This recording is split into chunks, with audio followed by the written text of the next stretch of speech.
वहाँ रोज़ रिश्ते जुड़ते हैं, इकट्ठे होते हैं। आप सिर्फ 1 घंटा देखते हो, हम 24 घंटा जीते हैं और आपको पूरी स्टोरी कभी पता नहीं लगती। तो कभी कभी आपको लगता है फेक है, कभी कभी आपको लगता है we just want your blessings. इतना स्क्रूटनाइज मत करो यार कि क्या चल रहा है हमारे लाइफ में, शादी कब करने वाले हो, बच्चे कब होंगे, नाम क्या रखेंगे। Please let us B. थोड़ा ज़्यादा हो जाता है वो। Okay, sir. So, what's more important for you, Bigg Boss 14 का टाइटल या पवित्रा मैम, and why? यार ऐसा क्या क्वेश्चन पूछ रहे, तुम्हें को अटका के मार खिलाने वाले आज रात को।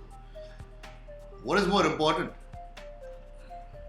यार पवित्रा और मैं दोनों ही वही सवाल जवाब देंगे। जब आप बिग बॉस में गए थे तो हमारे लिए वो जीतना जरूरी था, लेकिन अब हम बिग बॉस में। City of Dream and Bigg Boss 14 have completely changed you as an actor. So, क्या कहना चाहोगे जो लास्ट ईयर से जो चेंज आ रहा है आपके करियर में, तो उसके बारे में क्या कहना चाहोगे? यार बिल्कुल सही आपने कहा। सिटी ऑफ ड्रीम्स और बिग बॉस ने मेरी ज़िंदगी बदल दी। सबसे पहले तो सिटी ऑफ ड्रीम्स मेरा पहला वेब शो था। उसके लिए मुझे अपने एक्टिंग का ग्रामर बदलना पड़ा, मेरी एक्टिंग की समझ बदलनी पड़ी। मैं अवार्ड विनिंग एक्टर्स के साथ ही नहीं, एक अवार्ड विनिंग डायरेक्टर के साथ काम कर रहा था। तो मुझे जो भी मैंने 20 सालों में सीखा है उसे डिकंस्ट्रक्ट करना पड़ा और फिर से सीखना। बहुत मजा आया and I can't wait for season. Okay, sir. So, talking about Bigg Boss के बारे में बोल रहा हूँ। तो बिग बॉस ने कैसे मेरी जिंदगी बदली? पहली बात तो सबसे बड़ा प्लेटफॉर्म है वो, सबसे बड़ा शो है, हाईएस्ट टीआरपी है, बहुत लोग देखते हैं, ऑटोमेटिकली उससे उतना प्यार भी मिलता है, इतनी पॉपुलैरिटी भी मिलती है। तो पॉपुलैरिटी तो 500 फोल्ड है। लेकिन एज एन एक्टर मुझे बदला बिल्कुल नहीं बदला। पॉपुलैरिटी दी है, रिस्पॉन्सिबिलिटी ज़्यादा दी है और एक फ्रीडम दिया है कि मैं अपने प्रोजेक्ट्स को चूज कर सकूँ। कुछ ज़्यादा वक्त ले सकूँ और जो मुझे पसंद आया मैं उसे करूँ। तो बस I am very very thankful. और मेरे बिग बॉस की जर्नी तो I wouldn't have it any other way. ये दोनों चीज़ जुड़े हुए हैं क्योंकि मैंने बिग बॉस छोड़ा भी था, क्योंकि मुझे सिटी ऑफ ड्रीम सीजन 2 की शूट कंप्लीट करनी थी। It's a bittersweet pill to swallow, but thank you for it. Okay, sir. तो Bigg Boss 14 की जर्नी की मैं बात करूँ तो आपने बहुत सारे दोस्त बनाए, बहुत सारे दुश्मन बनाए और पूरी जर्नी अप्स एंड डाउन रही है। तो इसको अगर आपकी लाइफ में डिफाइन करना हो तो आप किस तरह से डिफाइन करोगे?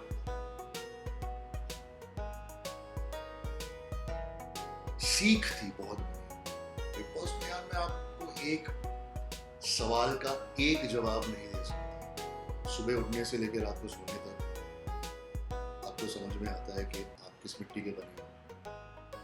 आपको जबरदस्ती लोगों को परखना पड़ता है, लोगों को जज करना पड़ता है, समझना पड़ता है और वैसे गेम खेलना पड़ता है। मुझे गेम तो कभी समझ में आया नहीं, ना कि मैंने खेला। मेरा बहुत सिंपल था, जो मुझे फील हुआ मैंने खेला और जिनके साथ अपनी बनी तो बनी, जिनके साथ नहीं बनी कोई बात। वहाँ रोज थोड़े रिलेशनशिप बदलते रहते हैं, वहाँ रोज रिश्ते जुड़ते हैं, इकट्ठे होते हैं। आप सिर्फ 1 घंटा देखते हो, हम 24 घंटा जीते हैं और आपको पूरी स्टोरी कभी पता नहीं लगती। तो कभी कभी आपको लगता है फेक है, कभी कभी आपको लगता है ये ऐसा क्यों कर रहा है, लेकिन अपने अपने रीजंस होते हैं। ट्रॉफी नहीं जीता, लेकिन एक अलग ट्रॉफी मुझे मिली है वहाँ से और उसके लिए मैं बहुत खुश हूँ। कहा कि मुझे एक अलग टाइटल मिला है। So talking about Pavitra ma'am, so how is your equation? Recently काफी ज्यादा तस्वीरें आई जो फैंस को काफी ज्यादा पसंद आई। सो क्या कहना चाहोगे इस इक्वेशन के बारे में? यार बहुत शॉर्ट में मैं कहना चाहूँगा, क्योंकि मुझे वार्निंग दी गई कि ज़्यादा बकबक नहीं करने का, अपने बारे में नज़र लगती है। तो शॉर्ट में बोलूँगा, आपने जो हमें बिग बॉस में देखा थोड़े बहुत हम अभी भी वैसे हैं, झगड़े हुए होते हैं, प्यार बहुत है और हम रियल I'm sure अगर आप लोग असली रिश्ते में रह चुके हो तो असली चैलेंजेस भी आपके आते हैं। तो हम वही कहेंगे कि we as real as ever. We just want your blessings. इतना स्क्रूटनाइज मत करो यार कि क्या चल रहा है हमारे लाइफ में, शादी कब करने वाले हो, बच्चे कब होंगे, नाम क्या रखेंगे। Please let us B. थोड़ा ज़्यादा हो जाता है वो, फालतू का प्रेशर बन जाता है। बहुत जल्दी खुशखबरी आपको दे देंगे। As of now, let us just enjoy this beautiful time that we have. Okay, sir. So, do you think you are blessed to be part of Big Boss 14? So, आपको चांस मिला पवित्रा मैम से मिलने के लिए? तो of course Pavitra is a very big part of it कि that she's a blessing जो Big Boss से मुझे मिली है। लेकिन वही नहीं, जो पॉपुलैरिटी मिली है, जो एक किस्म का वापस क्या कहते हैं उसे, सॉरी आवाज, एक किस्म से वापस एक जो लाइफ मिलती है ना मीडिया में, पब्लिक मीडिया में, तो वो मिली है, प्यार मिला है। तो मैं बहुत बहुत खुश हूँ, बहुत शुक्रगुजार हूँ उस प्लेटफॉर्म का हमेशा। Okay, sir. So, what's more important for you? Big Boss 14 का टाइटल या पवित्रा मैम, and why? यार ऐसा क्या क्वेश्चंस पूछ रहे, तुम्हें को अटका के मार खिलाने वाले आज रात। What is more important? यार पवित्रा और मैं दोनों ही वही सवाल जवाब देंगे। जब आप बिग बॉस में गए थे तो हमारे लिए वो जीतना सकता था, लेकिन अब हम बिग बॉस में हैं। तो अब हमारे लिए एक दूसरे की खुशी ही बहुत ज़्यादा मायने रखती है और Okay, sir. So, talking about moods of an actor. So, whenever you go somewhere, there are so many paths catching you. So, how do you control your mood when ma'am is there with you? So, how do you control your मेरे mood? को कोई problem नहीं, मुझे सिर्फ बदतमीजी से problem है। मुझे पसंद नहीं है कि पवित्रा पवित्रा पवित्रा ऐसा कोई बोलता है। मुझे एजाज भाई बुलाते हैं, एजाज बुलाते, कोई बात नहीं, मुझे बदतमीजी से प्रॉब्लम है और वो टोन से मुझे समझ में आ जाता है कभी। और पैप्स की ही बात नहीं कर रहा हूँ मैं, फैंस की बात कर रहा हूँ, मैं आम जनता की बात कर रहा हूँ। तो मुझे किसी से प्रॉब्लम नहीं है यार, हम जो भी हैं उनकी वजह से, उनके प्यार से। अगर वो एक फोटोग्राफ लेके मतलब 1-2 महीना खुश हो जाए कि हमारे आइडल के साथ हमने फोटो लिया, तो हम इतना तो कर ही सकते हैं, हमें करना भी चाहिए। मुझे बिल्कुल प्रॉब्लम नहीं है, मुझे सिर्फ उधर ही नहीं, सोशल मीडिया पर भी बदतमीजी से प्रॉब्लम है, लेकिन हम उस पर रिएक्ट नहीं कर सकते क्योंकि वो रिएक्शन चाहते हैं, इसीलिए बदतमीजी करते हैं। तो बहुत सोच समझ के रिएक्ट करना पड़ता है। Okay, sir. So, talking about your ongoing and upcoming projects, क्या धमाका होने वाला है आने वाले समय में? है अभी फिल्म कंप्लीट की है मैंने पिछले महीने, अभी दिसंबर होता है, और इस महीने शायद मैं नाटक करूं, प्ले करूं मिड तक, और उसके बाद मिड जैन या एंड ऑफ जैन से दूसरी फिल्म शुरू होगी। फिल्म का नाम है गॉन केस, मैं बता सकता हूँ क्योंकि वो डायरेक्टर ने खुद डाला है सोशल मीडिया पे पोस्ट। एक ग्राफिक नॉवेल है अमेज़न पे, गॉन केस करके, बेस्ट सेलिंग, उस पर आधारित है और उस पर साइबर क्राइम ऑफिसर हूँ, पुलिस ऑफिसर है। बहुत इंटरेस्टिंग है स्टोरी, बहुत इंटरेस्टिंग है। और एक है जो बहुत जल्दी आएगा, और दूसरा तो मैंने दूसरे एक प्रोजेक्ट के लिए मैंने कह दिया है, मेरे पवित्रा ने एक बहुत छोटा सा प्रोजेक्ट किया, वो भी आ जाएगा बहुत जल्दी। Okay, so sir, city of dream में पुलिस का किरदार और यहाँ पे साइबर क्राइम, तो क्या सर आपको पुलिस से ही ज़्यादा लगाव है? क्या पुलिस का किरदार करने को काफ़ी अच्छा लगता है? अरे वैसी कोई बात नहीं है, मुझे गैंगस्टर्स और क्रिमिनल्स के भी रोज अभी ऑफर किए गए थे, they didn't work out. This worked out. This is very interesting role. मुझे strong characters automatically मिलते हैं। Having said that, अभी जो फिल्म मैंने की है वो character strong है, वो character gets manipulated by everyone. तो वैसे भी रोज मिलते हैं। मैं चाहता हूँ कि जितने अलग हो सके, जितने चैलेंजिंग हो सके, मैं वैसे किरदार बड़ा हूँ, छोटा हूँ, बड़ी बात होती है सब लोगों, लेकिन मैं चाहता हूँ कि मुझे लोग एक्साइट करें, मुझे इंस्पायर करें और लोगों को एंटरटेन करें। आने वाले समय में मैम के साथ कोई सॉन्ग या फिर गाना या ओटीटी प्लेटफॉर्म है? हम देख रहे हैं द राइट म्यूजिक वीडियो। मैं नहीं चाहता कि हम 2 दिन में ऐसा ही म्यूजिक वीडियो बनाएं। मैं कर चुका हूं, गाने कर चुका हूं, म्यूजिक वीडियोस कर चुका हूं। और पवित्रा के साथ पहली बार मिला, वो भी चाहती है कि बहुत अच्छा माइलस्टोन हो हम दोनों के करियर में। एक था वैसा, करने वाले थे, इट डिडंट वर्क।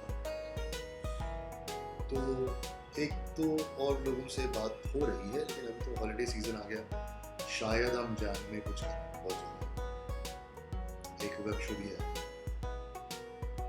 बहुत अजीब होता है कि जब आप अपने पार्टनर के साथ काम करते हो तो वो प्यार तकरार में कैसे काम करेंगे समझ में नहीं आता। लेकिन पवित्रा के साथ काम करने में मुझे बहुत मजा आया था। बहुत, मुझे पता नहीं था वो इतनी अच्छी एक्टर है, क्योंकि मैंने उनका काम नहीं देखा। फिर वो रह के मुझे बताती है अपने पास्ट के बारे में कि उन्होंने क्या काम किया, किसके साथ काम किया, कैसे कैसे किया। I also get very astonished. ये ब्रिलियंट एक्टर, बहुत मैच्योर एक्टिंग करती है जब वो चाहे तो। I think as a professional actor also I would love to collaborate with her and see कि क्या निकलता है। Okay sir, talking about City of Dreams, OTT platform पे आई थी City of Dreams, और आजकल OTT प्लेटफॉर्म पे काफी सारी पिक्चर्स आ रही है, सिनेमाघर पे जाना थोड़ा कम हो गया। तो डू यू थिंक आने वाले समय में OTT platform is going to affect सिनेमाघर? पता नहीं किस हद तक करेगा, बट ऑफ कोर्स करेगा। क्योंकि पहले यार आप बहुत पहले जाओ तो संडे के दिन दूरदर्शन पर पिक्चर आता था, तो थिएटर में जाके देखते थे, पिक्चर लगती थी। तो उसके बाद केबल आ गया, उसके बाद अभी ये प्लेटफॉर्म आ गया। लेकिन मुझे लगता है कि कंटेंट बहुत अच्छा इतना बन रहा है कि हर एक ऑडियंस चूज कर सकता है कि उनके कब कहाँ क्या देखना है। जैसे अभी जेम्स बॉन्ड की वो निकली, तो वो सारे फिल्में मैं चाहता था कि मैं इसके पर्दे पर जाकर ढूंढ जाता। आई डोंट थिंक वो कभी मरेगा, लेकिन कुछ हद तक हो सकता है। सो रिसेंटली बड़े पर्दे पे एक बड़ी पिक्चर आई है अंतिम करके, सलमान खान की। तो क्या आपने देखी है? अभी तक नहीं देखी है, लेकिन मैं चाहता हूँ कि मैं केटी गैलेक्सी देखूं। यस, वो आ गया है। Okay, so Bigg Boss 15 is going on, so कितना फॉलो कर पा रहे हैं बिग बॉस 15 और कौन से फ्रेंड घर के अंदर है? यार मेरे कोई फास्ट फ्रेंड्स अंदर तो नहीं, और बाकी जो लोग हैं उनके बारे में मैं कुछ रिएक्ट करके हेडलाइंस नहीं बनाना चाहता, क्योंकि मैं जनरली नहीं देखता। मेरे अपने रीजन से नहीं देखने, मुझे उस यूनिवर्स से क्या होता है ना, वो प्लेटफॉर्म इतना बड़ा है कि मैं अब भी जो कह रहा हूँ ना सिर्फ वो हेडलाइन बन जाए, तो मैं वो नहीं चाहता। There are a lot of other things that are also happening in my life. तो मैं सिर्फ उस यूनिवर्स से जुड़े रहना और उस पर ही विशेष टिप्पणी करना और रिएक्ट करते रहना, वो करते रहना नहीं चाहता। इसीलिए मैं नहीं कहना चाहता, और सेकेंडली इस सीजन में तो मेरा इंटरेस्ट नहीं। So there is a segment called senior जहाँ जाते हैं, देवोलीना थी, रश्मि देसाई गई, लास्ट ईयर सिद्धार्थ शुक्ला जी थे। तो ऐसे सेगमेंट में अगर if you get chance to go inside that house, so will you go? पता नहीं, और उस वक्त मुझे कैसे फील होगा, डिपेंड होता है। Okay. मेरी जर्नी तो बिग बॉस की खत्म हो चुकी है। Okay, so talking about other reality show, are you interested going any reality show? झलक दिखला जाए तो you can go with ma'am, so आप जाओगे? I would love to. I think नजबलिया के लिए हमारी बातचीत भी चल रही थी, but I think it's a question. I would love to. Okay sir, so talking about your fitness, आप fitness icon है, तो किस तरह से अपने fans को fitness की tip देना चाहोगे? There are so many fans asking about tips, sir, please हमें tip दीजिए, तो किस तरह की tip देना चाहोगे? यार फिटनेस एक लाइफस्टाइल चॉइस है, एक सीजनल चॉइस नहीं कि आप न्यू ईयर्स पर एक रेजोल्यूशन बनाओ, जनवरी में जिम जाओ 10 दिन के लिए, फिर थक जाओ। नहीं, आपको वो डिसिप्लिन मेंटेन करके रखना बहुत जरूरी है। इस चीज़ का डिसिप्लिन बहुत ज़रूरी है। आप क्या उठा के अपने मुंह में डालते, ये समोसा साइड में पड़ा है, उन्होंने फोर्स किया था, नहीं तो मेरा नी अंदर पड़ा है, इस पकड़ने के लिए वैसे वो खा लो। तो एक ऑक्यूपेशन भी मेरा वो है कि मुझे फिट होना बहुत ज़रूरी होता है। हालांकि मेरे इतनी इंजरीज है और फिलहाल तो लेफ्ट नी पर बहुत बुरी इंजरी हुई है, तो एकदम नहीं चलने नहीं हो रहा था। रिहाब लेके मैं चलना शुरू किया, फिर एक दो बार वापस गिर गया नी पे, तो इश्यूज चल रहे। तो इतना फिट होने के बावजूद भी इंजरीज हो रही है और फिटनेस चैलेंजिंग हो रही है। अगर मैं अपने फिटनेस को, अपने वर्कआउट्स को, अपने रिहैब को सीरियसली नहीं लूँ तो मैं काम नहीं करता होता, मैं चल भी नहीं पाता। तो मेरे लिए तो लाइफस्टाइल चॉइस है। मैं अपने फैंस को यही कहना चाहूँगा, यार जिस दिन आपको अंदर से लगेगा ना तो आप करना शुरू करोगे, बाकी दिखावा मत करो। इट इज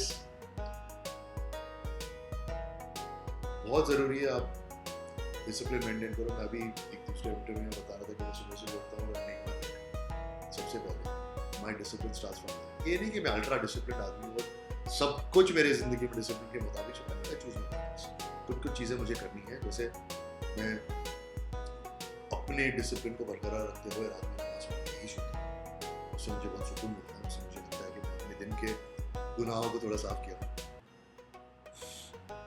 तो यार फिटनेस भी वैसा ही है, अगर आप करना चाहते हो तो आपकी चॉइस है, बाकी किसी कहने पर तो आपने करना।